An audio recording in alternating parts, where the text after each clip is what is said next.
Hmm.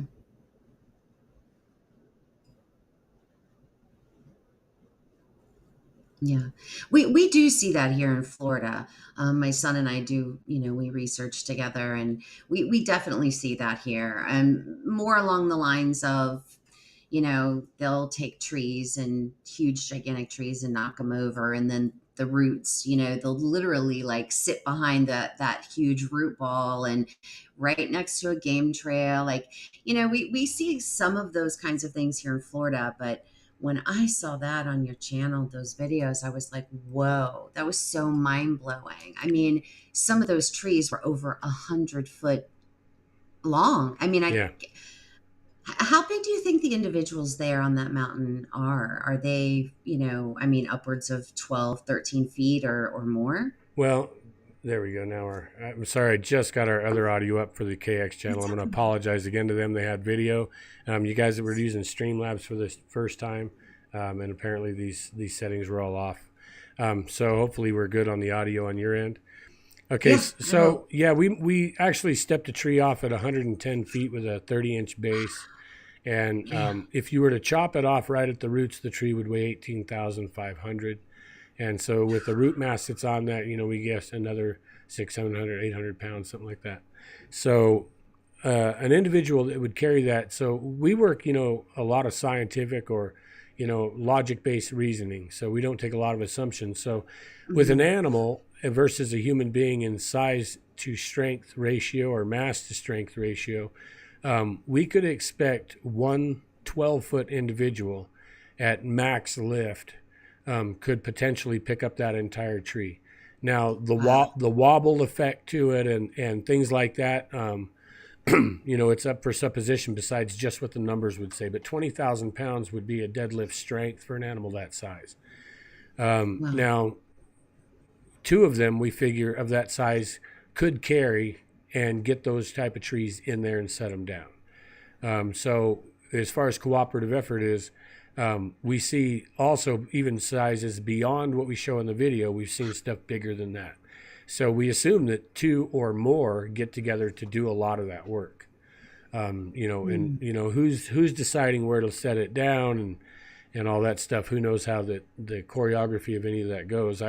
We assume that there's large alpha males who know what they want to do, and it's kind of like, hey guys, grab this log, let's go, and then they set up whatever Mm. trap or area. We also see where they've created kind of fence-like structures to where they'll lay in a lineal fashion, kind of all one to the next to the next to the next. And I think a lot of human beings will look out across that and not even really notice it, even though they may expect us to notice it as a barrier, because in nature seldom ever does 8 or 10 or 15 trees lay root to top all the way down the line, even though it may turn and kind of go up over this and that. But it certainly stands out to anyone who's a naturalist in the sense that they're even just out there enough to know. Would be a woodsman or Mm. trappers and things like that would look at these and go, wow, that's weird, when even the common person might not and just step right over it and walk through. But I Mm. think a lot of it is that territorial boundaries. I think that they offer access points. From what we've seen, they apparently border walking trails and things. In other words, they're kind of, it seems to be where if you need to cross our territory or where our marked zone is here, go through here, and then you come out over there. Don't be wandering all over. So it's almost like that we've seen things that are marking routes of travel that they probably don't require, and those often right when they come to our routes of travel. So it's kind Mm. of interesting. I think that a lot of that is done because of our activity, trying to maintain a cooperative understanding out there. Wow, I never really thought about it like that. I mean, yeah, I mean, okay, so in that particular area, do you think that there are several family groups that work together at times, or and it's kind of like this signals this is kind of everybody's territory, but then over here, like this is our group's territory? Do you think that kind of thing happens? Well, up on that mountain itself, it seems that we have what we would understand is mostly large male presence that come together, at least around the lodge face of that area. We do Hmm. know there's at least 2 family groups on the range, and we assume there's quite a bit more because there's certainly enough area, topography, and resources, game and water spread out up there to handle, maybe 6 or 7 family groups, small family groups. When I say that, I mean 5 to 7, maybe 9, counting the infants and young and the elderly as well. And Hmm. you could have that many subjects up there real easy. You could actually probably, on that small piece of that range, you could probably go with even 100 to 150 individual subjects. Wow. But we see where they're clustered and don't really move a lot. So whether it's on the side of the mountain or whether it's in the riparian zones like in the river bottoms and things like that that present more applicable resources, and habitat for them to be in. What either one that it is, they don't seem to move much when they're in the family groups. It's basically hunker down, stay a little bit spread out within a very confined area, and then just kind of smooth through as a group without usually coming together, where you have a group of units. They'll usually Hmm. stay a little bit separated and they kind of move through the terrain like that. But generally, it's not very far. They have a resource area. They'll kind of move around. Or, they may, if it's on the side of a mountain, they may go one canyon to the next, and in that way they're not depleting their resources. And naturally you would, as you consumed what was there, you'd move to look for something else. So, Yeah. So are you finding the same types of behavior though when you do research in other areas other than just that particular mountain range? I mean, is hmm there, yeah, and you're finding? it's usually based on topography more than it is regionally. So Hmm. when we went all the way to the Upper Peninsula in Michigan, completely different stuff. Real no considerable elevation changes at all. No real rock outcroppings and things like that.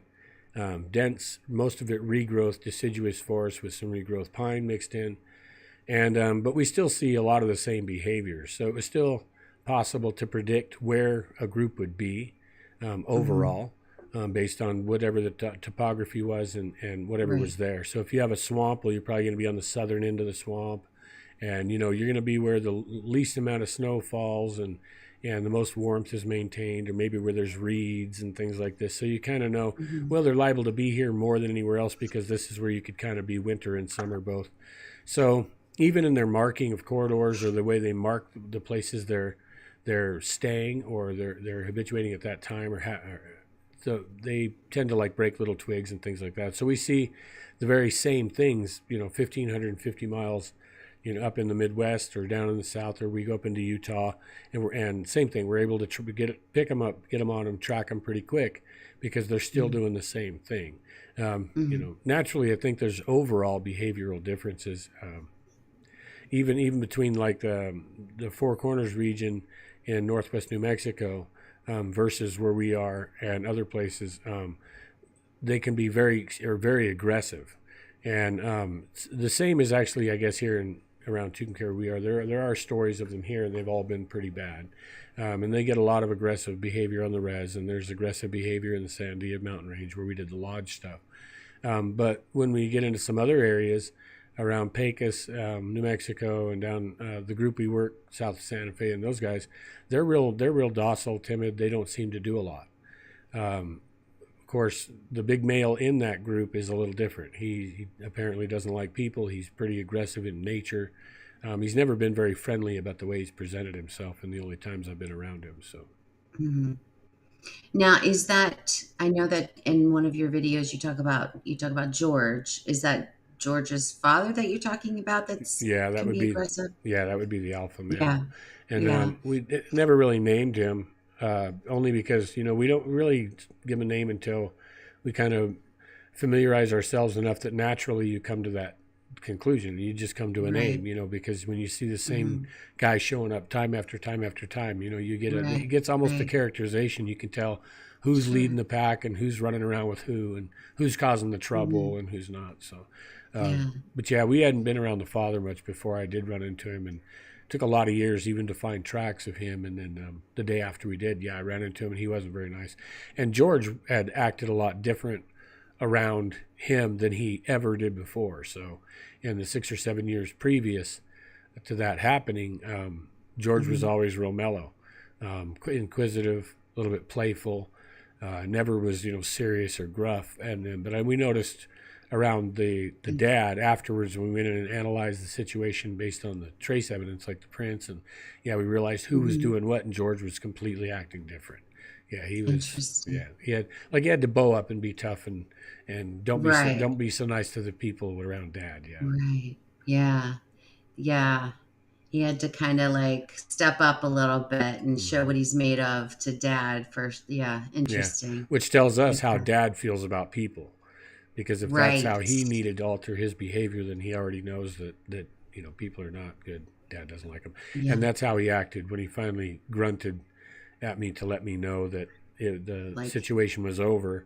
Yeah, mhm. you could certainly tell. Yeah. Interesting. Yeah. Here in Florida, we really don't, they seem to be pretty docile here as well. Not, very aggressive. Hmm.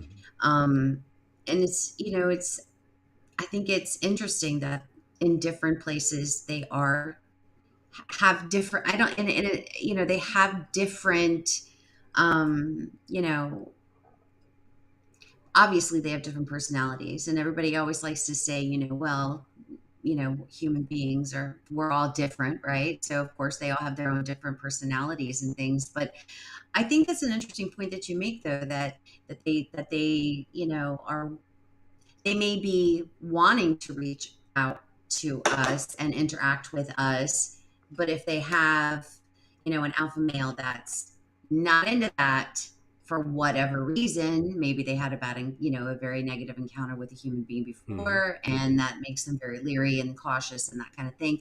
So it's interesting, though, that there is that separation a little bit. It makes you wonder if maybe someday, individuals like George will be able to interact with us more, and we'll learn more about their behavior and learn more about them as people.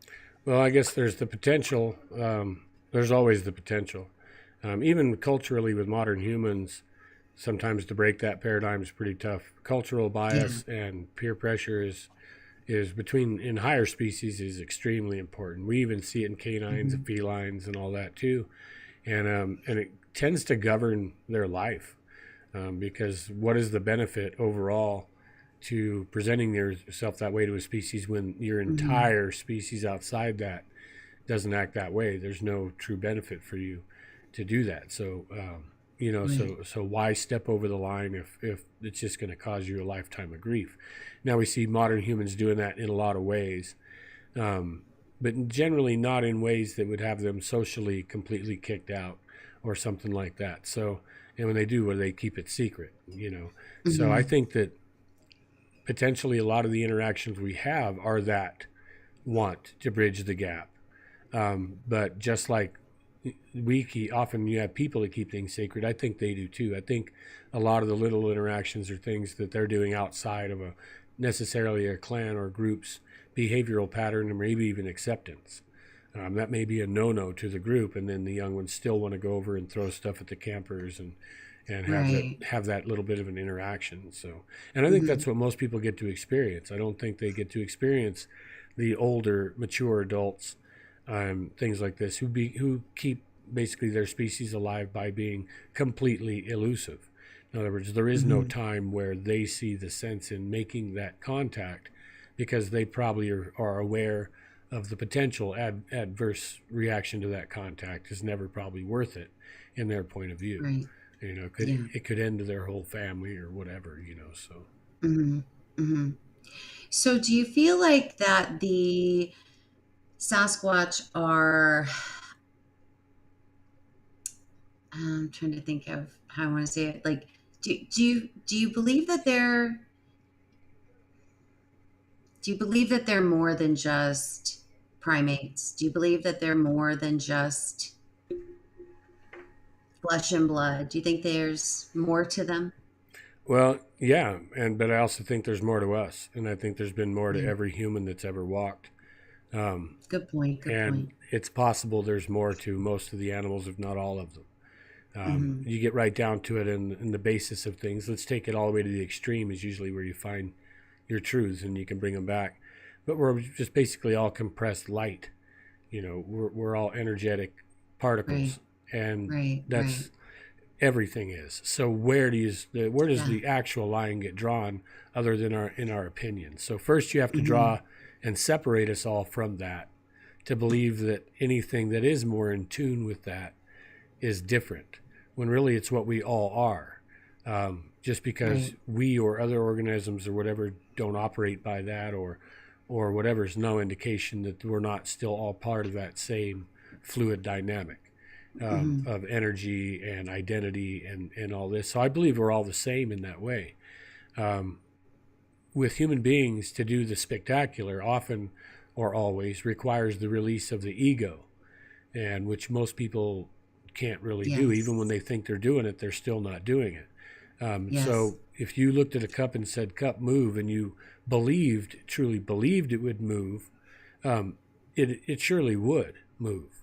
And the simple fact that we don't believe things so much, we're so in tune with designing and so in tune with infiltrating our ego into everything, that we make decisions whether a cup should move or shouldn't move, things like that. When the natural thing without that would be just to move the cup.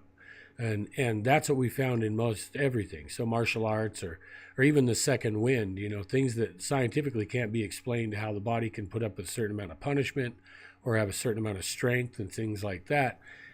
What they really find is it's about belief and the absence of questioning what's happening.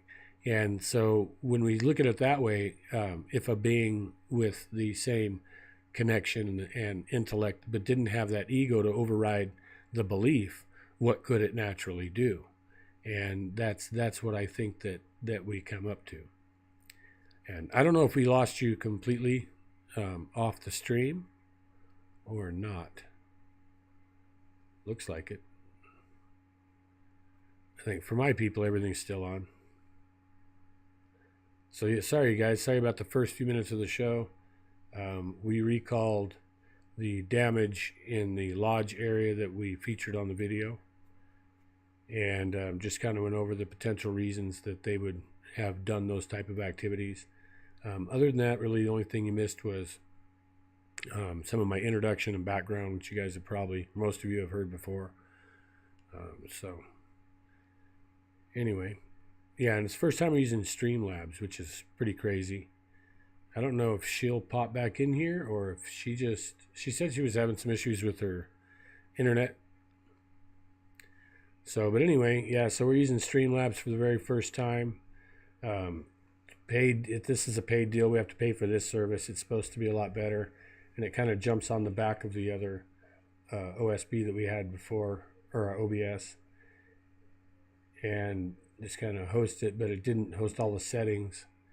So since I'm also using StreamYard at the same time, it did not want to accept my cam, and yeah, I'm talking, and it didn't want to accept my cam, and it didn't want to then accept my microphone. But I guess we're figured out. So if I'm not sure what'll happen with this, I'm watching the studio to see what's going on here, and I really don't know. Sorry, you guys, really don't know how to get her back, or if it's possible to get her back, because she's the one who set up the studio. I would assume she can just blip back in whenever she chooses. Not, I could show you some files, I guess, from the new expedition, since we're here.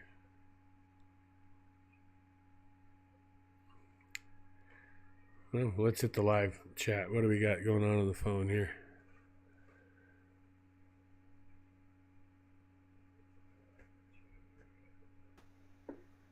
Okay, we're Hey, back. we're back. Sweet. Oh my gosh. That's all right. On my end, I just kept talking, so you're good. Thank you. And then I couldn't even find it again. I couldn't find the stream. I couldn't find, it wasn't letting me in. I was like, No, no. ah. Yeah, and I didn't see any setting to allow you or not since you set it up, so we just stuck around and hoped you'd be back.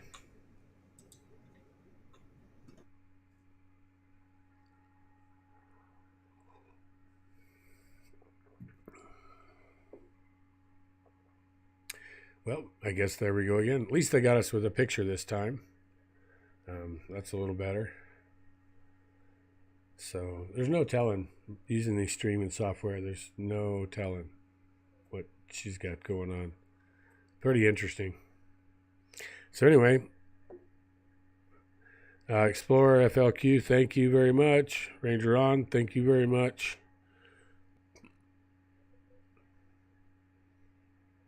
Ryan Merrick, appreciate that.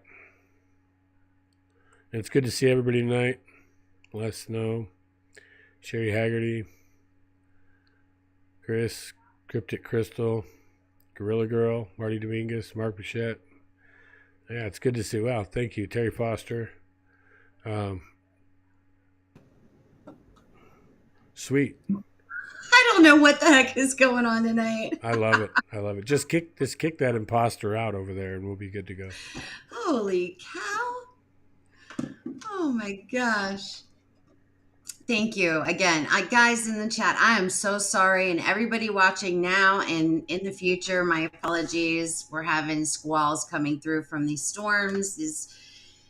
And the internet's kind of just fluctuating really badly here. It's going kind of in and out. So my apologies to everyone.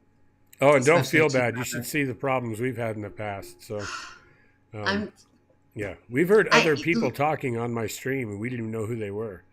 And then they cussed and said, "Oh," and then they shut the thing off. So it was pretty wild.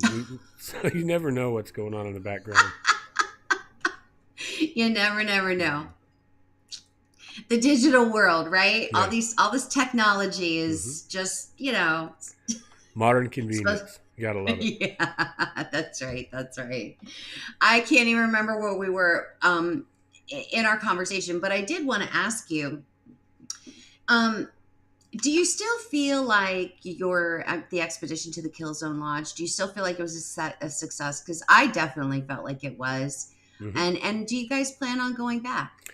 Yeah. The first part of the question, I certainly do. Matter of fact, I don't think we really missed anything that was the planned intention.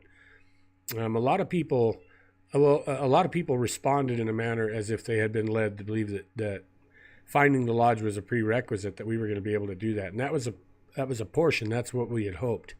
But as we said from the beginning, what we wanted to do was document what the big ones do and the evidence of cooperative efforts to do big things, to show a scale that I don't think a lot of people understand, because they haven't envisioned this scale before. So scale is one of those things when we look at size that are hard to comprehend until we actually see it. So to understand how big the big ones get, how much they'll put into something, like moving a single tree would be a tremendous effort, yet moving hundreds of these trees or just doing it commonly, like it's just what you do, I think that tells another story and pushes the entire understanding to another level, basically, because we see them in one way or the other, and we comprehend them in one way or the other, and people see them making stick structures and messing with trees that are 10 inches thick or a foot thick, and that's a big deal, and it blows our minds. Well, if our minds are blown by that, where do we set our limits with the creature? And then, so what we wanted to do is bring to the table something that showed you those limits don't exist there. Those limits far exceed that. And it also gives another validation to those people who are maybe on the fence to, okay, what's in the forest? Because you can come up with any logical reason you want, and you won't have anything in the end when it comes to what placed and how those trees got in those positions. There just isn't one. It wasn't a helicopter. It's not any type of mechanical device whatsoever. Yet here we have 18 and 20,000 pound trees, thrown in there like pixie sticks. And I wasn't able to show all of it because of what, the video, because you only can put out so much. But I think if people watch as we're progressing through the woods and things and I'm panning around, they can get gravity to just in how much has been done. And, that's just a fraction. And granted that the, whole mountain ranges aren't that way. And where I'm taking people is into a hot spot for that type of activity. But it's not like it's just right there, 100 feet wide. They're doing this in many areas on these mountain ranges. And it's, unfortunately for most people, what you have to do to get to these places is pretty extreme. They're not doing it generally in places where people go. They're a little bit trapped on this mountain range, but like I said, at the same time, they've maintained their secrecy through either completely blocking out the trails and creating areas that when people go into them, they turn around and go back out, because we all understand something's going on in here and it's big and beyond me. And so, and besides making a lot of those people disappear. So Do you guys see in that area a lot of other predators, bears, mountain lions? Do you guys see things like that there still? yeah, generally not so much bear. So there are bear all over in that range, but they generally don't share the same living room, so to speak. They might share the same yard, but not the same living room with the Bigfoots. Big cats go pretty much anywhere they want to. That's quite a bit different. So we do see big cat activity right through the heat of where they're at. Maybe not as prolific, but if cat are following deer and deer go through there, the cat's going to follow them. And to me, it tells me that they're probably leaving the cats alone as long as the cats leave them alone. But bear don't seem to want to stay around them whatsoever, from what we can see. So That's interesting. Why do you think that is? Do you think it's just the way cats are. So mountain lions will cruise through neighborhoods behind your foliage and your cars and everything else, and no one has a clue that almost no one even understands that's in their normal behavior to do that. And we seldom see them. I think it's just part of that same thing. And it's it doesn't pay to really, if the cat's not disturbing your herds to the point or whatever, it's better just to leave things alone. I'm sure that, if a cat catches wind of one or whatever, I doubt that there's conflict. I would imagine it just goes the other way. But you know how cats are. Cats push it.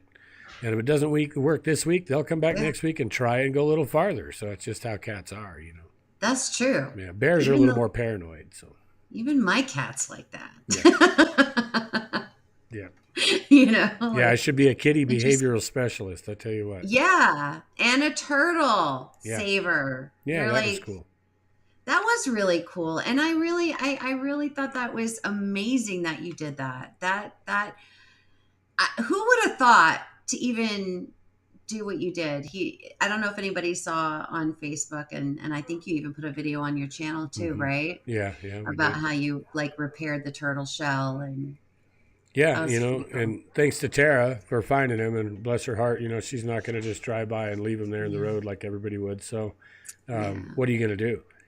When your love shows up with a turtle, it's crushed, and you got tools in the shop. What are you going to do? So, you got to fix it. Plus I love all the little animals, more than anything in the world. So, I'll do whatever I can to try to save anything that's suffering. So, of course.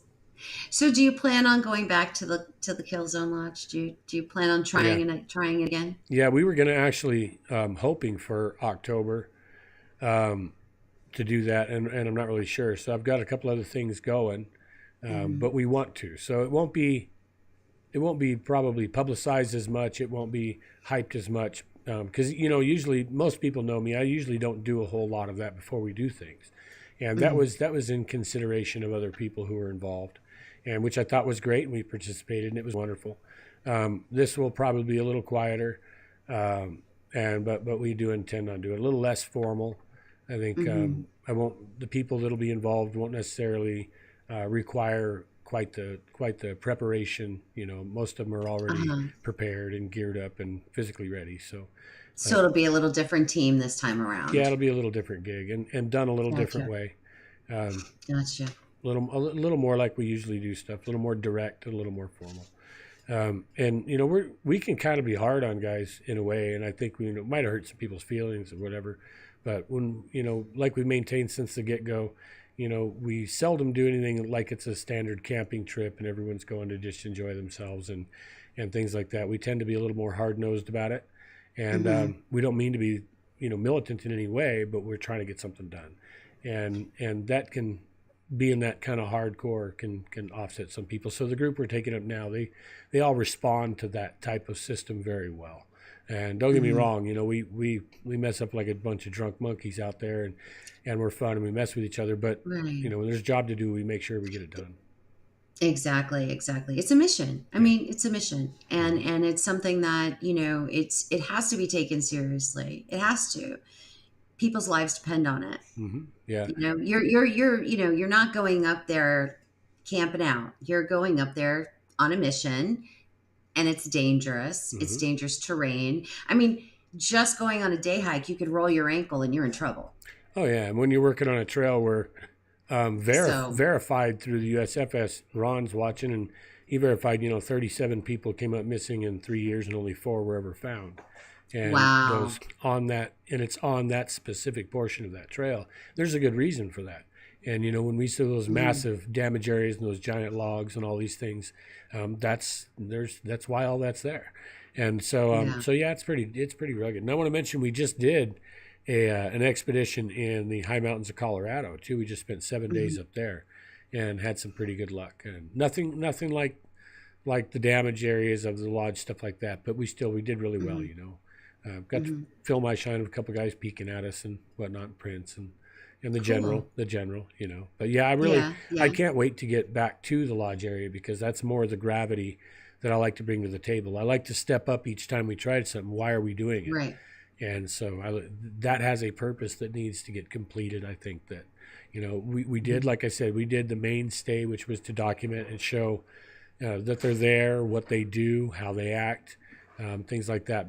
But the other portion of that is the main hopes from the drive was to go in and be able to find out what the heck the lodge feature is, whether it's just a Right. giant pile of trees with dirt on it. If it is, how the heck did it get there anyway? What is this thing? Who put it there? What is it? Or at the most, could it actually be a structure That with, they're using for yeah. some specific Yeah, and purpose. that's the question. It's not to go up and prove, hey, I found this Mhm. lodge thing. We call it the lodge feature Right. because that's what it looks like. It looks like a beaver lodge.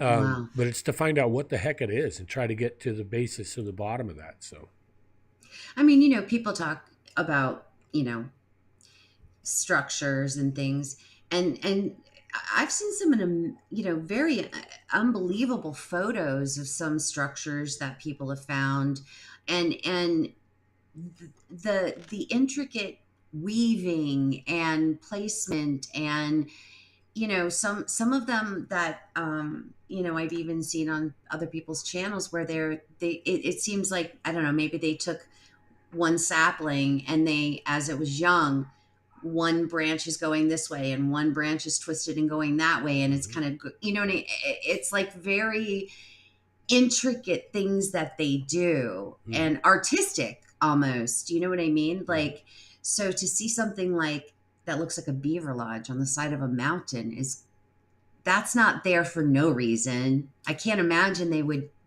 do something like that on the side of a mountain just to do it. I mean, I don't, there Yeah. has to be some Well, our purpose question, to the it. number one would be, is that what did it? Of course, Yeah. we have all the sign, all the normal sign around it. The Hmm. tree horizontal to the ground, woven in 45, 50-foot long, woven in 25 feet above the ground, like in a way that you couldn't pull it out with a truck. And that's right above it and right near it, I should say. Hmm. So when we see these, it's like collaborating details. And when we see these things that are associated to each other, Hmm. and then we see a big pile like that, and then there's all the boughs from the forest for some reason on top of that as well, and it's not done by loggers. And Right. then there's dirt placed on top of a bunch of that as well. And we see Hmm. something that anomalous out there. That's the big question: is what in the hell is that? Why is it Right. associated with the stuff that we attribute to Bigfoots? Is this as well? If that's what that is, if they did that, then what in the world did they do back here? And Yeah. that's the big thing, and it's a nagging question. It really is. I've even Yeah. even been accused by people saying, "Oh, the lodge doesn't exist. That was a bunch of stuff for hype." But that's fine. Whatever you want to believe is cool. You'll notice that there's not a single person I've ever worked with in the last however decade or more that's questioning that when we come out and say that, because they've worked with Hmm. us and they know we don't do that. So Right. and it's going to go from there. It is intriguing. It's potentially exciting. It may not be exciting. We may get down there and And you, see something else that happened that's anomalous, that's weird, that created this. something Right. odd that we can't account for yet, that Hmm. we might find a mundane reason for. But from Hmm. all Hmm. sign what we can see right now, it's certainly something that needs to be investigated. So, Right. I ask every one of my guests this same question, and when you're out and you're researching in these types of areas, whether it's in Colorado, whether it's in the Upper Peninsula, Michigan, whether you're in New Mexico, wherever, when you're out there doing these kinds of expeditions and research, are you also finding paranormal things, maybe orbs or lights or things like that, EVPs? And a lot of researchers, talk about getting that. mm. Not that they're out there looking for those things, but they end up coming across those things in their research. Yeah, no, we certainly do. I don't think you could spend an immense amount of time out there, in different areas, especially the more remote, the more hidden, or the more rugged, Hmm. um, and not basically experience what's out there. It's law of averages, and so much time is going to end up. So when people say, "Well, I spent all my life in the mountains," but it's what were you doing? Well, I was logging Hmm. and I was doing all this. Right, you were logging and didn't notice what was happening. Who knew you were running a chainsaw? You're running a logger. You're running a skidder. You're doing heavy equipment. You're doing oil field work or power line work or whatever you're doing. Seldom are there people who just go out there and spend that much time just to be out there, and Hmm. potentially in exploration work your head's on a swivel because that's what you're doing. Well, even if it's ancient history, you're looking at every single rock for a mark. You're looking at anywhere that someone may have manipulated the ground all the way around you all the time. Hmm. Doing that, what else are you going to notice? You're constantly looking. That's what you're there to do. So playing Right, right. as a professional, like an observer, basically, just basically a pro observer, you're and being out there that much, you're gonna experience whatever's out there. Right. Then as well, there's not going to be a lot of stuff out there that you're not going to come across at one point or another. Being that way, you certainly could be out there all your life as a miner, an oil field worker, or like we said, or even a USFS officer or whatever, because Hmm. they all have their different jobs to do. Not everybody is out there doing that. Now, somebody that might be counting birds or something, they may experience more naturally because they're in, again, an observational position, right? So we've experienced just about everything, especially doing the ancient history and things like that. If you think that there's a lot of orbs associated with Bigfoot, you should do treasure. I don't know of any famous treasure site that there's not lights and orbs associated with the site. It's just like Really? Oak Island. How did they know something was weird on Oak Island? Watching lights bob around through the trees. That's what led them to that entire thing, was lights being seen Wow. on the island, and we see that in lots of areas. So I think that the anomalous portion of it doesn't stop at that fence. Um, Hmm. Bigfoots can be experienced pretty much anywhere that there's resources and habitat and not a lot of adverse interaction. So anywhere that may have something anomalous, as well, usually has less human activity, either through its reputation or legend and myth and lore, things like that, or it's how rugged it is, or how dark it is, or how there's no resources available, or whatever these things that limit people from going to places. Those are Hmm. going to be better suited for an animal that has no issues like we do to occupy, because they're not going to get messed with. So, and as well, areas that may have had Bigfoots and things in the past and had a lot of crazy things happen, um, are also utilized by people who want to put stuff to keep it secret, because Right. either legend, lore, or danger keeps people out of that area. So they could tend to run together. Hmm. And as well, I think even with the ancient connection, I think that humans, the Bigfoot species, are, I think many forms of humans, not just modern human and what we consider Bigfoot, is it's another human, um, because it's a bipedal primate that makes it a human, regardless of what anyone likes to think of, pro or con. It just is the way it is. But I think Right. there was other species of humans running around as well, and they're not well represented or represented at all in the fossil tree, but that shouldn't be expected. So an average would be in about one in every 1,500 species would actually ever show up as a fossil. So how many hominins were running around at these times? And I believe they all had Hmm. interactions with off-world beings, and I think that there's a spiritual backdrop to all of that, to all of those humans, as well as off-worlders, ultra-terrestrials, potentially from inside of our planet or occupying other realms of our planet. I think all these things have a spiritual nature, and if they're dark and dirty, well, they're going to have a dark and dirty spirit. If so when we think of ghosts, we automatically think, oh, that's Uncle Barney, or that's whoever, or that's a malevolent, that's a bad, demonic entity. But we still put a human attribution to this. We don't understand what a demon or an angel would be. Anytime anybody's ever seen an angel, they collapsed on their face and went unconscious, let alone what a demon would be. So it's certainly not this human thing that comes as Aunt Martha. It might come as Aunt Martha, but that's not what we're looking at. It's like Aunt Martha went evil and now she's a demon. We have to look at as well, what else is spiritual out there that has previous life entity or force still in existence? Does it stop at just the modern human? Does it extend to Bigfoot? Does it extend to 3 or 4 other types of early humans? What are we encountering when we're out there? What's the potential of these? Is it the spirit of an ultra-terrestrial?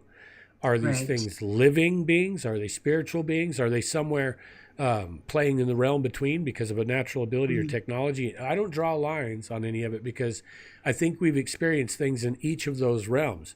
And what I think we realize is there's not a lot of difference in any of it anyway. So we tend to see 2 of these things and then paste them together and try to make a new creation.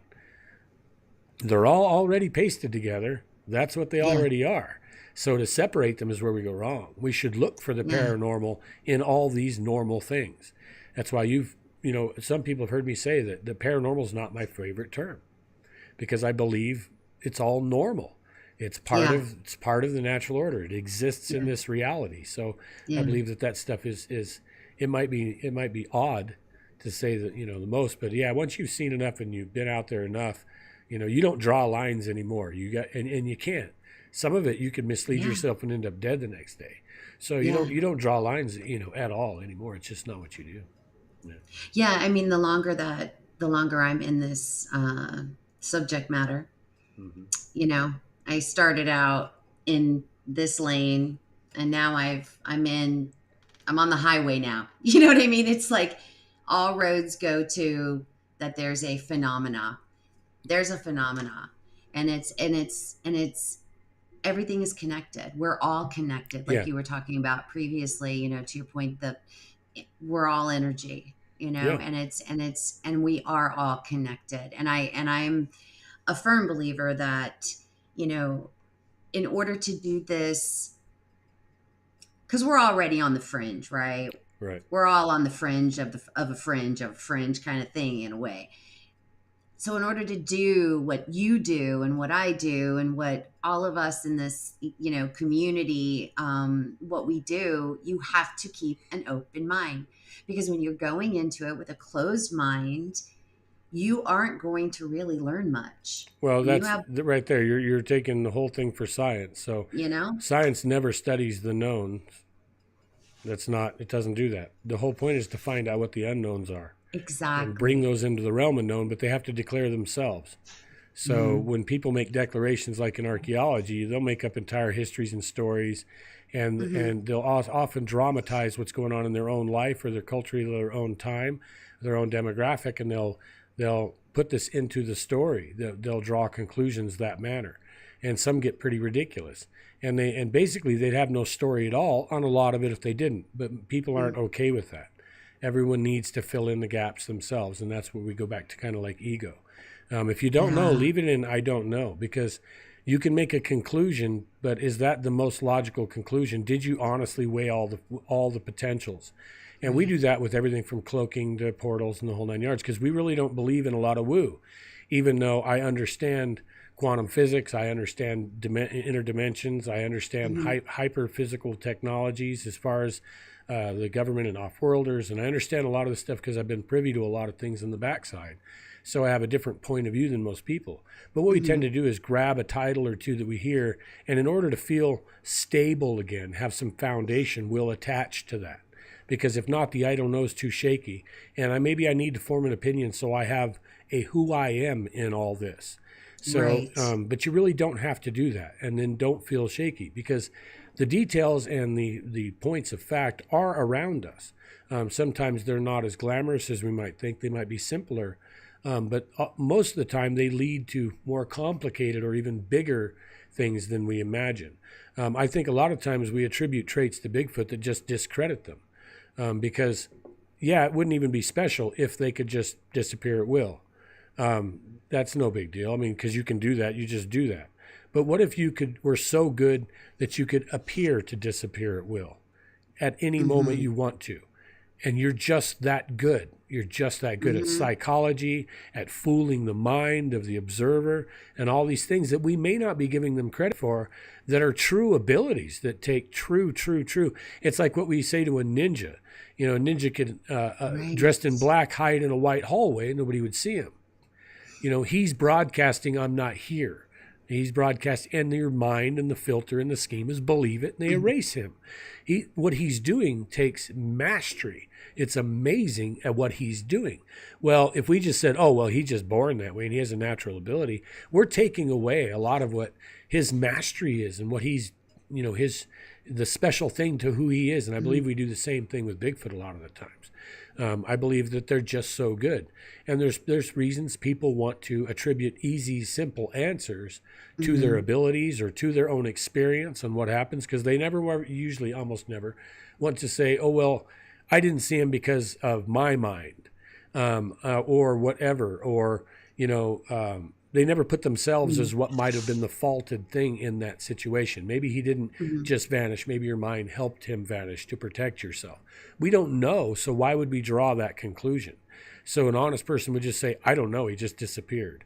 While another person who may need to feel comfortable with themselves, reduce their own fear, fit in with peers or whatever, might say, well, yeah, he dematerialized into another realm.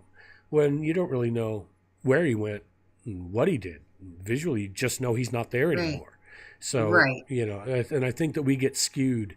And then when you have groups of people come together and want to familiarize themselves and have that group association, sometimes it's for ego, sometimes it's for reassurance, then they'll try to meld their conclusions together, almost to be polite with each other. You know, to fit in.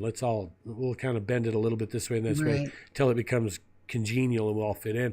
And then that starts to become a fact of the reality later on. And I think that's where we've got a lot today, is a lot of the facts are based on collective supposition and melding of these collective suppositions and reassurance, even though they may not have anything to do with what's really happening. And when we fill our glass, what can we pour into it? So when we've made those conclusions and we feel comfortable and we feel secure at this foundation we've created, does anyone want to wipe it away?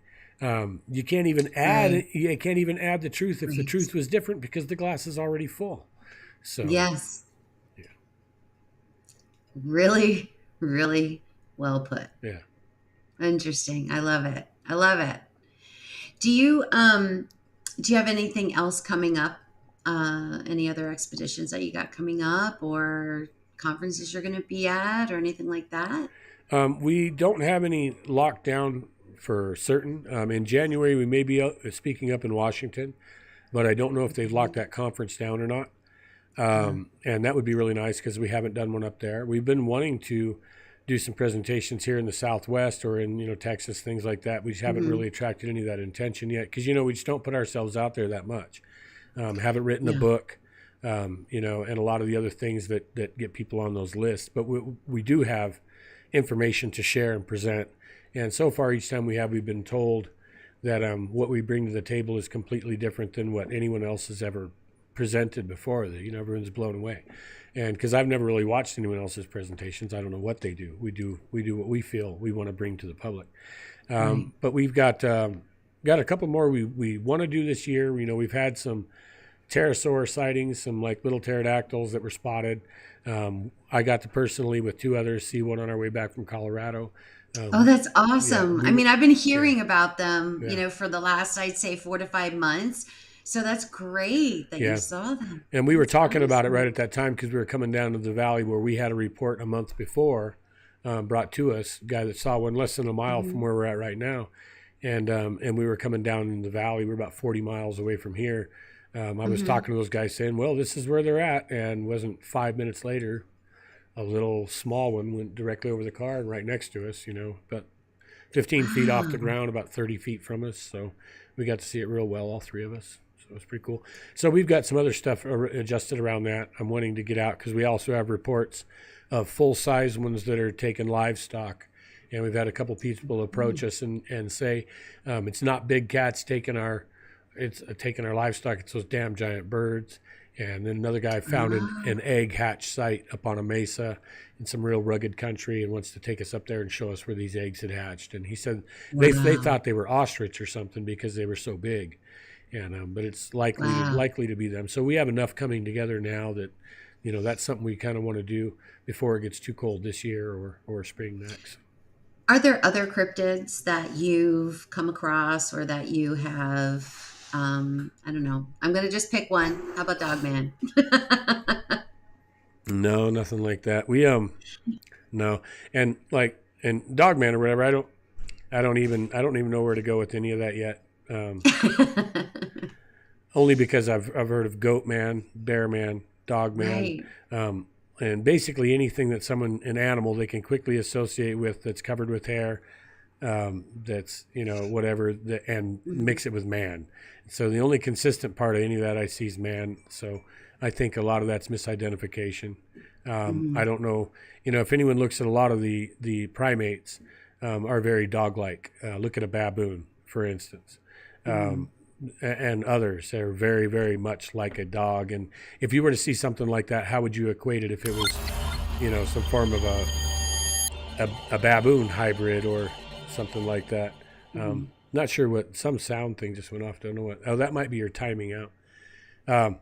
But anyway, so I really don't know what to believe about that. But yeah, I've done giant rattlesnakes. So we wanted to do more work on that this year. Probably not going to get to. I'll probably have to wait till spring next year or summer. But that's the big, giant 25, 30-foot rattlesnakes that Spain recorded, and there's evidence of them here. And I've seen evidence of them myself. And, I caught, or we got to closely examine a 9 or 10-foot rattlesnake, that unknown species, and I think it's the same thing. So we do work on that. And then we have raptors, like what you'd have as a small raptor-type dinosaur, 3 to 5 foot or whatever, up on the four corners, and also down here where we're at as well. So we intend on and do a little work with those too. So I hadn't heard about that. Yeah. I hadn't heard about raptors. Yeah, the four corners is 5, 6 foot, 4, 5, 6 foot, whatever, in that range, upright reptiles. And then down in these areas a little north of us, they were like 3 feet tall, whatever they are. So do you think that any of these creatures, cryptids, do you think they're possibly responsible for some of the missing 411s? I mean, is that possible? Yeah, I think anything that's capable in the natural environment could potentially be, right? But I haven't personally. Now I know witnesses that have seen small raptors, and one appeared to be aggressive, and the guy left, but it didn't jump on him or attack him or anything. And it was in a position above him on a rock, on a boulder, and hissed at him, opened its mouth, hissed down at him, and he left. So who knows? I mean, anything's possible. Right. I'm by what I've seen throughout the years with the Bigfoot animals, I absolutely think that there's areas and some of those individuals that don't have a problem whatsoever about making a person disappear, and there's other individuals that never would. And I think that absolutely does occur. I think that makes up for a big portion in some places. I think that there's several different species of sentient beings that live inside our planet, whether it be deep down or even in the upper systems. Several different types of things that I think that would or could take people, that do exist. What they call a rake, those are things that have been seen hundreds and hundreds of times. There's dozens of videos that I don't believe are faked, of them. And then, I've heard personal accounts too. And I used to think, oh, wow, that's got to be an elderly, mangy, dying Bigfoot or something like that, hairless and stringy and lanky and grayish, pinkish tone. But now seeing enough of that stuff, no, I think that's something completely different. So yeah, I think that cryptids do make a big part of it, and as well off-worlders or, extraterrestrials or ultra-terrestrials, or yeah, Right. absolutely, yeah. Interesting. We are just a little over an hour. Hmm. Would you like to take some questions maybe from the people in chat? Yeah, Would you be absolutely. open to that? All Sure. right, awesome. I've got one right here. Let's see. What are your thoughts on inner Earth? Well, that's a pretty general question, but I absolutely believe that there's subterranean environments, um, and not from nothing gleaned basically from the internet or popular media or anything like that. More from backdoor reports I've heard from mining engineers and through mineral testing centers and things like that, that they've worked with individuals and groups and companies that have been down into places that are extremely vast, like we have a difficult time imagining. Same time, worked with a lot of the Spanish historical stuff that have talked about the inner Earth and what's down there, what they've encountered. Even in D. Re Metallica, 1541, it was written for the King of France to get them up to par on all the mining technology, subterranean works, metals, and they describe creatures. There's only so many reasons that were ever justifiable to shut down an ancient mine, and like that, gas, hydrogen sulfide was one way. Of course, they would ventilate them; they wouldn't just shut them down usually, but they described gas as being one thing. Extreme flooding would be another, or a species that they called subterraneous mantis, that was some Hmm, type of large mantis type being that they would break into every once in a while, deep mining, and then they would have to seal that tunnel up because of those things would present a danger. So yeah, interesting. so I absolutely believe that the inner Earth's a big deal, and who's done what and where and all that, who knows? But throughout the mass of it, yeah, I think there's a reality to it. Okay, we've got Miss Jean Hudson. Robert, will you be coming back to Upper Michigan? And what did you think of the area that you visited? She's in Upper Michigan. Mm. Well, nice. Well, we just went up this year in July, on July 30th, and did a conference up there in Chelsea.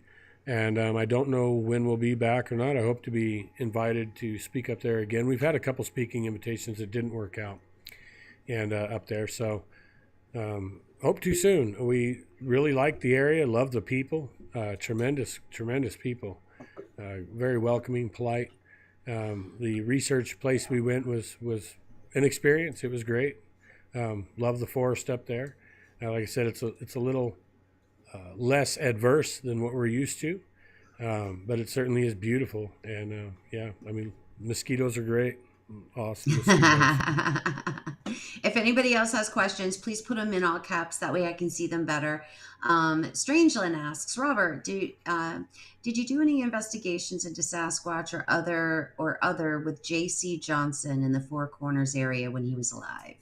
Yeah, JC was turned out to be a pretty good friend of mine. He brought us in to actively track on the deal with UNM Gallup. So when the University of New Mexico wanted to get field evidence and DNA and things like that, C4C was working with them, and then JC knew of my work. We had spoken probably on and off for a couple of years there. Got to know each other kind of good online. Mhm. Kindred spirit for sure, And so then JC brought us into the Four Corners stuff, and we did that year-long study for UNM up there, and worked with JC back and forth the whole time. So, That's awesome. mhm. Any other questions, guys? I know someone was asking about earlier in the chat, but I try to just kind of save them, and I forgot to star it. Someone was asking about migratory patterns. Do you feel that Sasquatch have migratorial paths, or do you believe that? I think that all human types did the same thing. So, if they were in an area surrounded by resources and comfort, and there was no reason, nope. I think that in different latitudes, longitudes, different regional aspects, I think that absolutely, either based on resource acquisition. So, as the food sources change throughout the year, to follow those food sources around, whether it be gypsy moths or the deer or whatever it might be, that I do believe they do that. I believe that they go up and down altitudes in the winter, And these aren't really beliefs. This is, I guess, what we've seen inferred through Right. evidence over time. This is what we've seen through evidence over time. That some do have large transient behavior and others don't. A lot of the individuals seem to be somewhat sedentary in nature, while someone else in the same family unit, we're finding his feet all over the damn place, where he's gone miles and miles and miles away from the family group, and the other like males just don't seem to do that. So I think that there's so many varied reasons that it wouldn't be a yes or no. I think that all of the Right. above apply based on the needs and individual. Here's my son. His channel is called Supernatural Spectrum. Nice. Robert, where can I find more info on the dinosaurs? He's been obsessed with dinosaurs since he's been born, I think. So that probably really sparked his interest. Well, so have I. So that's the first thing I ever drew when I was a baby, I guess, was dinosaurs. And it went up that way. So I don't know what he means is find more info on the dinosaurs. Does he mean what we've evidence of what we've seen with dinosaurs and people? Yeah, it's probably what I think he's talking about those raptors that you were just talking about. Oh, like the stuff that's still running around. Yeah. Well, you just have to basically Google search the Four Corners area of New Mexico, Navajo Reservation, their stories and tales. A lot of the stuff we get personal accounts and friends of friends, and I have some brothers up on the Navajo Reservation that I'm real tight with, and they've brought us some of these stories down and things like that. But it's basically local legend and local lore is what most of that information is. How much of it's been published, I don't know. I would imagine Ken Gearhart and others like that are Mr. Lyle Blackburn and others are good sources to at least get some base information. Yeah, some of their books. Okay. Don Moore says, Robert, do you see them in trees? In Virginia, they are seen in trees around a lake. Don, are you talking about Sasquatch? Are you talking about what, Pterosaurs or pterosaurs? Yeah. Just clarify for me, hon. Right. Well, we're waiting so I on can I that. can Yeah. I could answer anyway. So on either one of those, so we've never seen Bigfoots in the trees. We see lots of evidence of them being arboreal or using trees, both vertical, like this, the conifers like pines and things, and then deciduous as well, like cottonwoods and large oak. Flying petrosaurs. So no, so far everything we've seen with that has been flying, and not seen one on the ground or perched yet. But we have heard of them on the res. The executive director of the university shared a story with me where one was landing on the roof of these people's house at night and tearing shingles up and everything else, pretty big and heavy. And they were going to put a game cam on the chimney, I believe, to try to catch it. And it was doing that at night. It would come to roost on their house. Wow. That's crazy. Yeah. Yeah, another guy got picked up 3 feet off the ground by one at night, and then it dropped him. Wow. Yeah. Wow. I mean, that's scary. Yeah. Actually. Yeah, if he hadn't had a leather jacket on, it probably would have tore him up pretty good. They said it tore the leather up pretty good. So. Wow. So what is your, and you've been doing this many, many, many, many years, I know, and it's probably going to be a silly question in a way maybe, but what is your favorite piece of evidence? Your favorite piece of Sasquatch evidence that you have that is like your favorite, like either where you found it or how you found it or the size of it, or what's your favorite? I guess most people would think it would be like our biggest footprint or hair or bite marks and I think probably, you said I have it sitting here. I think probably this, which is just, you can see it's a trackway of a couple of a baby. Oh my word, how tiny. Yeah, so, and you got the whole thing. So we Wow. cast it like this so you can see how the mud back here comes down at an angle where the whole thing went in from the weight. Yeah. This was actually in water.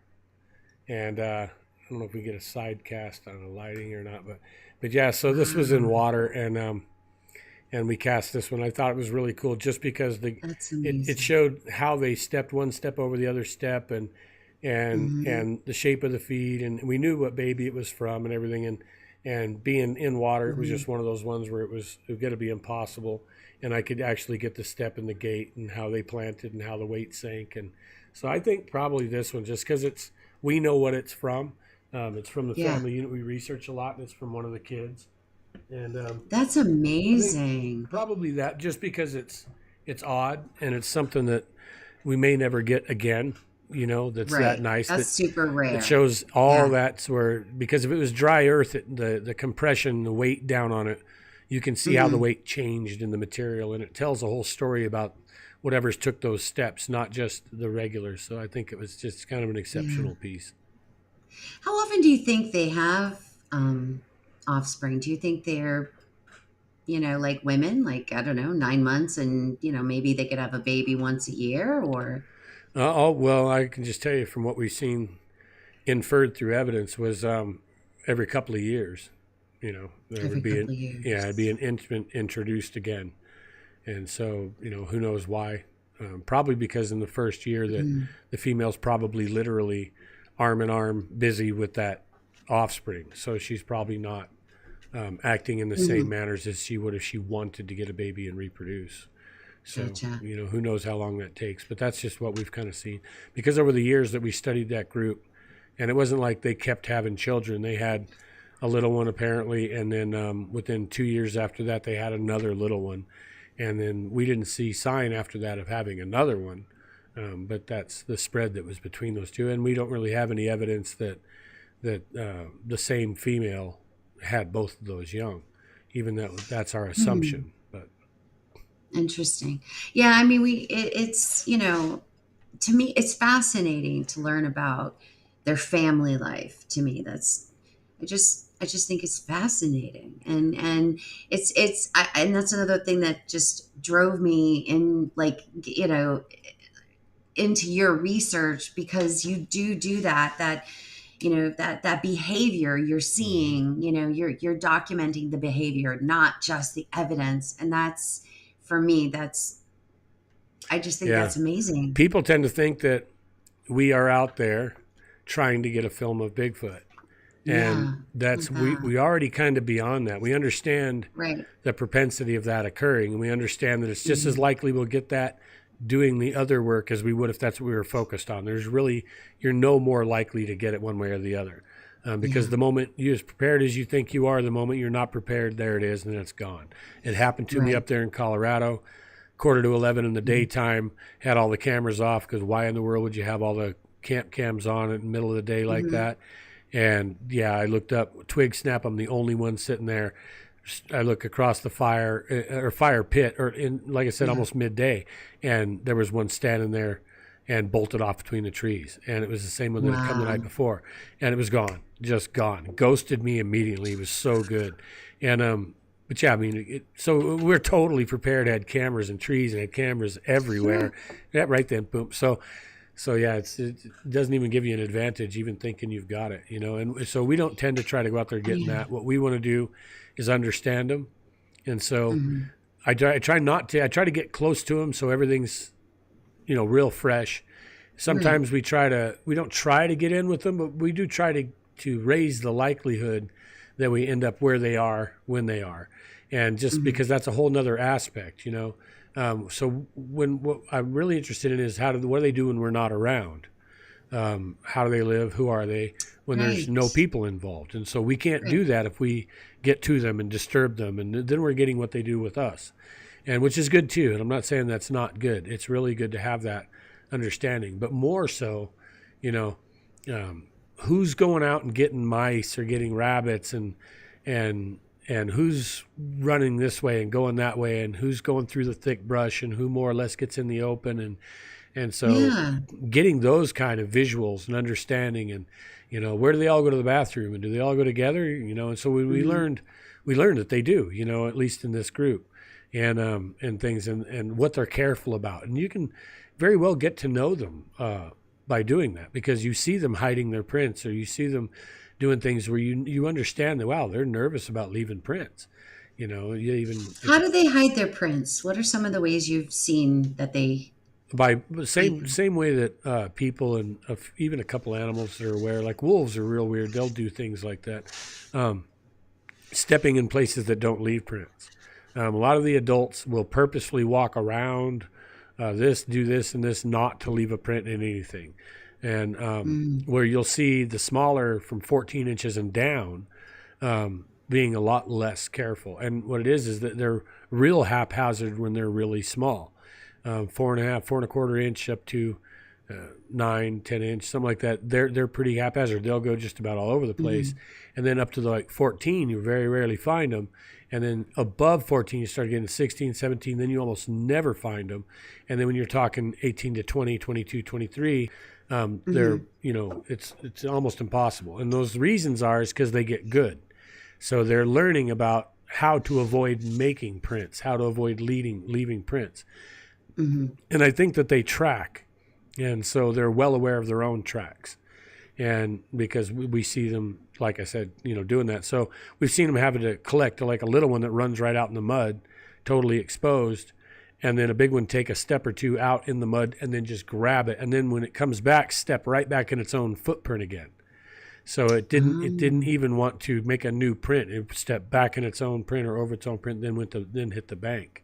And so interesting. that tells us something about what he's thinking about is get the kid Mm-hmm. out of the mud.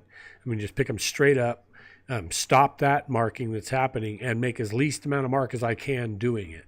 And so Wow. when you've seen that a lot, it just dictates something to you. So even Yeah. leaving marks in the sand, we've seen where the kids are playing in the sand, and then apparently a big one comes up and just Mm-hmm. picks them up. And sometimes we Wow. think, are they discouraging leaving spirals and lines and things that a little one's sitting there messing with doing in the sand? Mm-hmm. Are the big ones discouraging that? Like, don't leave any sign we're here, we exist. So Do you think that they spend a lot of time being quad, like, yeah, do you think they spend a lot of time doing that? most of the time when they're not moving from point A to point B, yeah. That's what we really see it most of the time. So, and even when they're going biped, they'll go biped, then drop to quad, and go back to biped, back to quad, and do it like it's a fluid thing, like Interesting. it's not a big deal to be on either one or a Right. combination of it. They just kind of move fluidly as that goes. So whatever is benefiting them as they're traversing. So, Mm-hmm. Wow. Thank you. mhm. This has been amazing tonight. I've learned so much. I want to have you on like 10 more times. Like, my gosh, Yeah, like it's thank you. no, Thank you, it's my Robert. pleasure. Just let me know, and we'll be happy to Yeah. come back in. We've Yeah. always got more to share. So, Oh yeah. I mean, anytime you want to come, anything you need to promote, anything everybody in the link, the description for the show has all of the it's got your Facebook, your Patreon. Make sure you guys go check him out on Patreon. You know how I support Patreon. Like, I rather see everybody over on Patreon getting supported, because I feel like that's a platform that is really where the researcher gets the most benefit yeah, yeah, from, in yeah. my opinion. Yeah, we see a lot And of people leeching off. I hate to say leeching, boy, what a bad word, right? But literally leeching off the enigma. And if more of it was going to boots on the ground, true boots on the yes, ground, true that beats. people it's not Yes, trying to have experiences, but trying to get information, I think that we'd go a right. lot farther, a lot faster. So I agree. Absolutely, absolutely. And, But and I want our thank people you. to know as well, whoever's watching ours. So we have a link to the host channel, the NonnaBoss Continuum. I want you guys to go over there and Thank check you. that out. Sub her, the great person. And I appreciate you've been wonderfully polite. You asked great questions. That's been awesome. Thank you. I do Thank some shows, and basically they say, well, what do you want to tell the world? And it's kind of like, well, there wasn't anything specifically I wanted to tell the world, but whatever. So I really appreciate that. It allows me to you. to present a little bit better. Yeah, I just I like I said, I'm not going to say I stalk you, because I don't stalk you, but I'm all over your channel. Like, and I've been watching your channel for a very long time. And I mean, there was one weekend when I don't know, last year sometime, and I just was binging your channel. I was like, oh my God, like, there was just so much information. So, guys, please go check Robert's, YouTube out. I mean, how long have you been on YouTube? 14 years or something? Like, Yeah, something like that. And we kind of dropped yeah. off. We dropped off the list, so to speak. So you can, if people go look, Mhm. you can see. Um, as soon as we got involved and got dealt with by a state senator and a syndicate news and trying to stop our research and things like that, YouTube took us from views in the 20s and 30,000s down to 700 to 1,000. Pulled all Oh our my subscribers gosh. and things like that. And people think it's a joke. But you can Oh look all my through the gosh. comments, and people are always in there going, "Hey, man, they unsubscribed me. I'm back subscribed again for the fourth, fifth time, or whatever." So Wow. we had a lot of fuel early on, and we're moving pretty hard. And then we backed off, not because of that reason, just because we were pulling back, doing our own thing, a little more serious, Sure. and Hmm. weren't trying to run the popularity game at that time or whatever. So I appreciate the attention, appreciate the heads up. We do want to get our base back up because we actually do have information. I've set, I've only shared a tiny fraction of all the stuff that we have on a lot of various enigmatic subjects, whether it be Hmm. ancient cultures or cryptids or whatever. And we're actually Right. sitting on quite a lot that we were waiting to have a big enough audience before we put it out. And the reason Right. being is because if we put it out now, other people with a big audience keep grabbing it. They turn it Yes. around. They put themselves in the middle of it. They make bad conclusions. It's not what we were trying to put across, not the truth Hmm. we were trying to show. And then they put it Yeah. out, and we don't have a chance to ever fix it. So we're caught in a conundrum here. We Yep. want to release the information, but we feel we can't release the information because if not enough people see where it comes from, it's going to The be context. it's going to be interpreted and changed, and all it's going to be used for is to pump Right. other people up. And we've had that. We've heard our stuff said on stage so many times without anyone ever saying, hey, I got this from Kryder. Um, Right. when even behind the scenes, those very same people who even told me, "Man, I learned a lot from you. I got your deal about tracking and the little oh, you learned that." But then when there's just that kind of look at me, look at me, look at me, look at me deal, and we sit in the background so Yeah. much. We're the quiet guy in the background who's got the goods, but he's not saying anything because he does not feel like why does he's got the goods? What does he have to go up there and start shaking his ass for so everyone sees him, right? Um, Yeah. so No, I get it. I get it. I see it all the time too. I see it all the time. And believe it or not, I talk about it a lot on my channel about how there's a lot of self-serving, um, you know, you know, yeah. I don't need to And say, I'm not really you know putting what I'm talking about. anybody. I'm not really don't mean to bash anybody even for being like that, but it's just an example of what we have to swim through in order to Hmm. bring something to the people. It's not just Correct. swimming water. We're swimming through hot, backwards flowing mud half the time, trying to carry this Hmm. over our heads to bring it up to the people on the other bank. And Yeah. so it's just the more of that there is, which I got no problem. Everybody needs to feel special. I think it's great to find any way you can to do that. It's awesome, but sure makes it tough. Some of it sure makes it There's tough. a, I believe there's a lot of researchers such as yourself that are sitting on a Hmm. lot. Hmm. I mean, I interviewed Shane Carpenter from Ozark Mountain Sasquatch, and he's very similar. His research is, very similar to yourself, where he is him and his research partner here, Randy Harrington, they approach it in the same way, and they keep things very close to their chest, because they're trying to, just like you, think out of the box with very different types of different technologies and Hmm. ways of catching specific behaviors.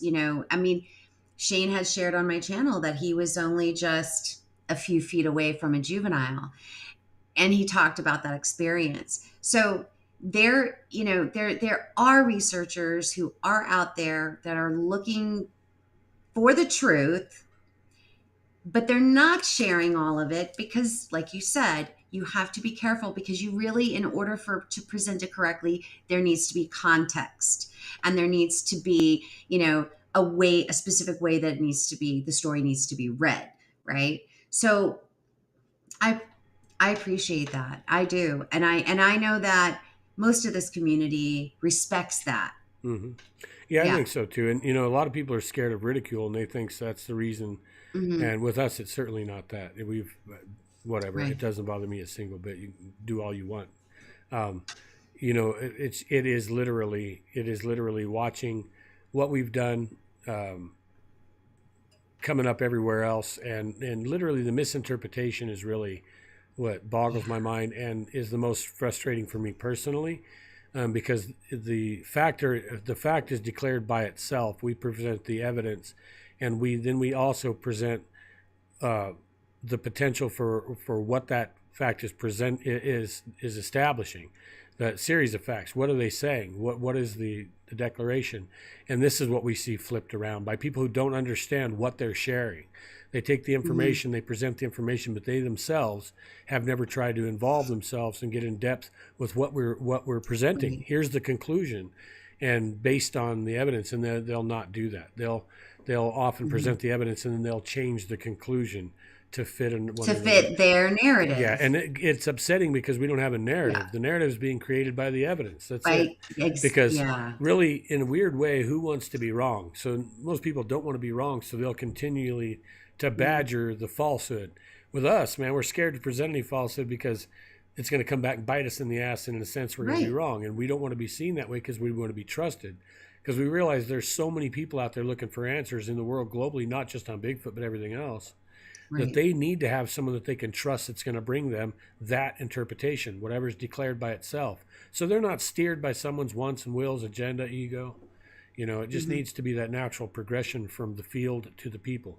A lot of people can make Yeah. their own off our information. I leave it up to a lot of people can make their own conclusions. But what I've usually found is by the time it's said and done, they're right back in the center going, yeah, well, there you go. That's what the deal is. So, Hmm. Oh, thank you. mhm. I can't wait. I can't wait to see some of this evidence that'll hopefully see the light of day at some point. I'm excited. I'm excited for all these things that you're looking into and you're investigating and you're researching. I wish you all the luck in the world, and many blessings to you. It's I think that you're amazing, and what you do and how you go about it is deserves the utmost respect and appreciation, and thank you. Well, thank Thank you, you. Thank you. thank you for the attention. It means something because that's why Yeah. we do it. We want Yeah, people to benefit. So, absolutely. Thank you, Robert. Have a wonderful evening. And I hope that someday when maybe you've got something you might want to share here or there, you just reach out to me and I'll have you on. well, anytime if you want to, you got an open space or whatever, and you want us to show back up or you're curious as to where we're at, yeah, feel free to reach out and hit me up. It's been a pleasure. I will. Thank you so, so much. Thank you. All right. Have a good night. Have a good night. Good night.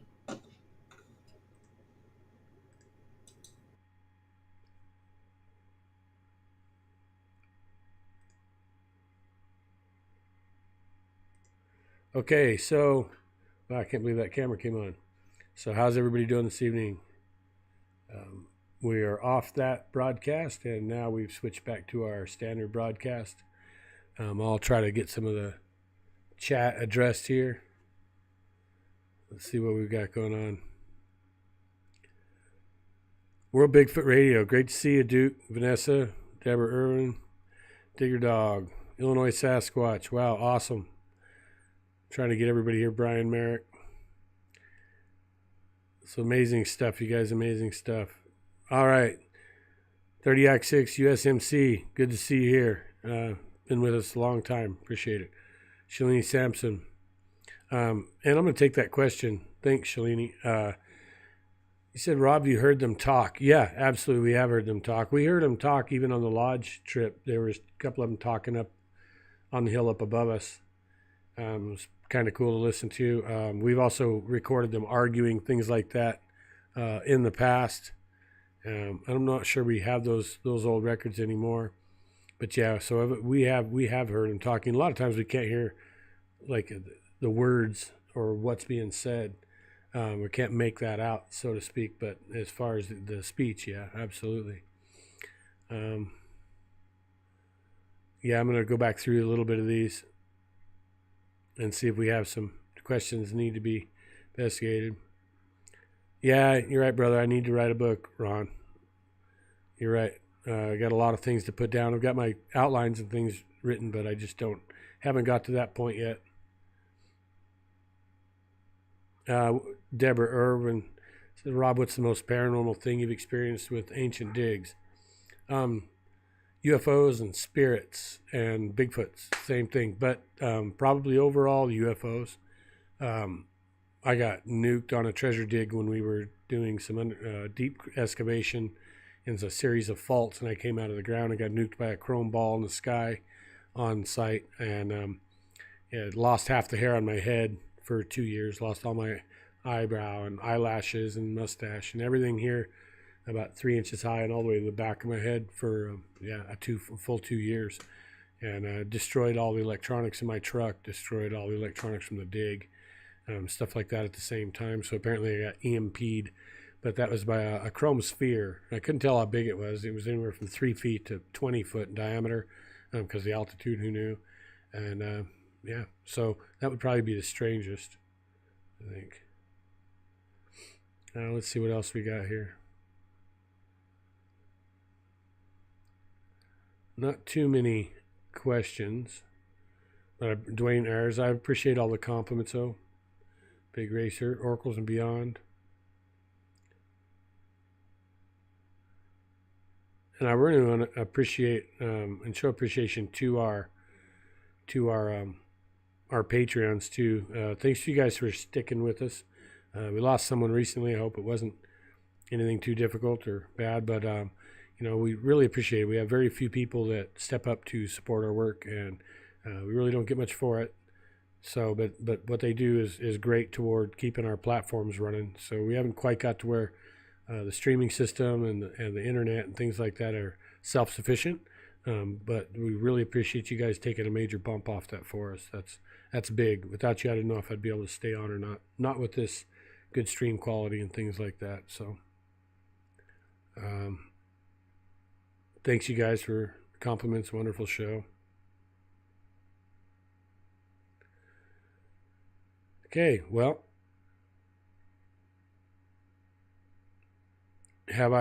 you asked, Ron, that's Ron, asking if Ron had anything with his experiences in Texas yet.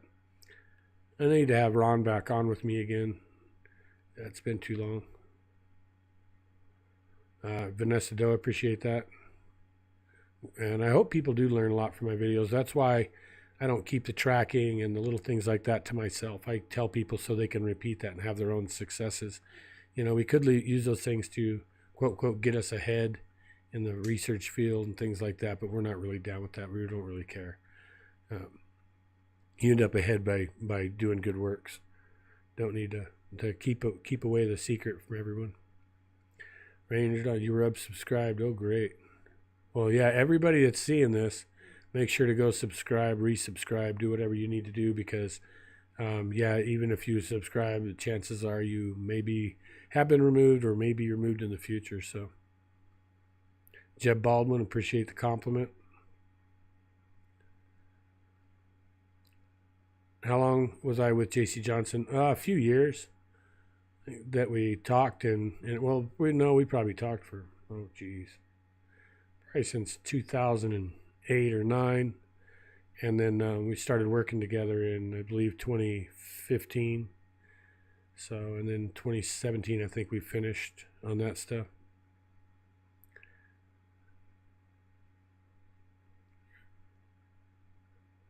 Oh, great. Milan's Birdies, thank you for that compliment. Yeah, we try to share the understanding so that everybody can have their own great success. So there's certainly a lag between what I'm doing and saying and you guys' comments, but I will take a couple more questions, and then we'll be wrapping this pretty quick. So Deborah Irwin says, what ancient sites, otherworldly links in your experience? What ancient sites? Most of the big ones have odd things happening. Kaskurza, that's the third step, or the third world of the Hopi.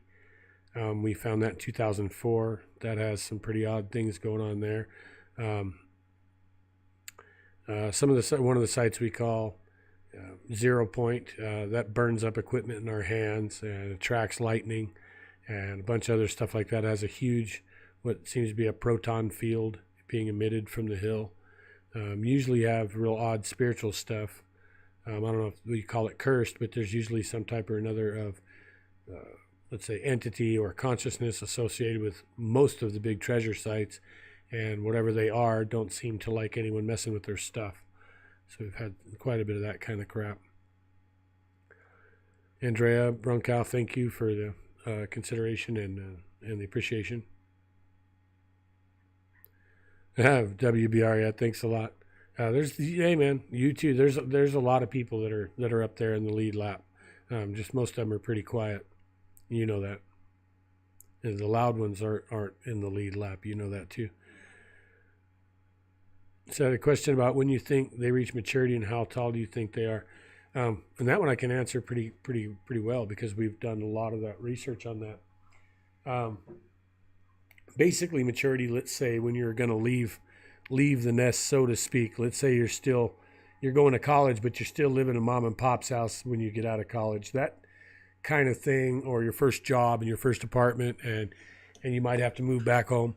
That type of deal right there is feet between 15 inch, 17 inch. So somewhere in that realm, up to 9.5 foot tall, something like that, maybe even 10. We see that they are about that phase. And then we don't see many big prints beside in the main groups besides the alpha male and alpha female. It seems like everybody kind of does their own thing before that. So we believe that size is probably in the late teens, maybe 20 years old or something.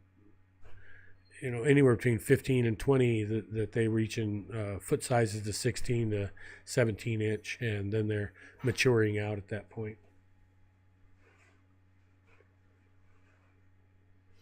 So you have any more questions in the live chat, and I'll hit those before we wrap this. Have I been in the caves of the Grand Canyon? No, I haven't. But we did work to, everyone says, oh, we located the caves, whatever. We did work to do some location on those things, and discovered where like they had the winch mounted and stuff like this to access the Kincaid system. But we never have gone out there to do it because in the particular area where we want to go is completely off limits. Not even the Hopi are supposedly allowed in that spot. So I would like to do that though, big time. Do I think I could figure out Oak Island? Yeah, personally, and not just to be arrogant, but I think that it would have taken a year to get into that. Doing what they're doing, piecemealing it, underestimating who built it, the potential, the prowess, and the abilities of the people who concealed things in the past, being surprised at every turn, basically kind of screwing things up, trying to do things piecemeal instead of just going for broke right off the get-go. And we've already encountered sets like that were death trapped with both water traps and hydrogen sulfide.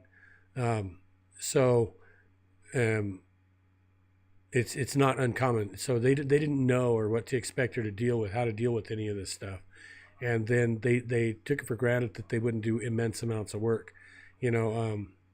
People that mined, if you wanted a water source, for example, that was a mile away, it was nothing for the ancients and even in more recent times for mining to mine that mile over to a lake that's sitting on a mountain and tap that lake for water for your mine. So to think that everything's just on that little island is kind of naive and ignorant just a little bit. Because and then to not understand that the whole thing is that the only way you're going to go into a system like that is to go into it under pressure, is pressurize the system, then you can push all the water out and make entry. That's how we do, that's how the Hudson Bridge was built. The first time they ever figured out the bends was not diving, it was during construction, because they'd go under the mud, pump all the air out, and then build. And they used to do that, build underwater. So that they should have done the same thing to that system. I think that we could have figured out, between myself and a couple other experts that I work with over the years, I think that Oak Island would have been pretty short work. to be honest with you. Okay, so at this time, that's all I'm seeing on the chat questions.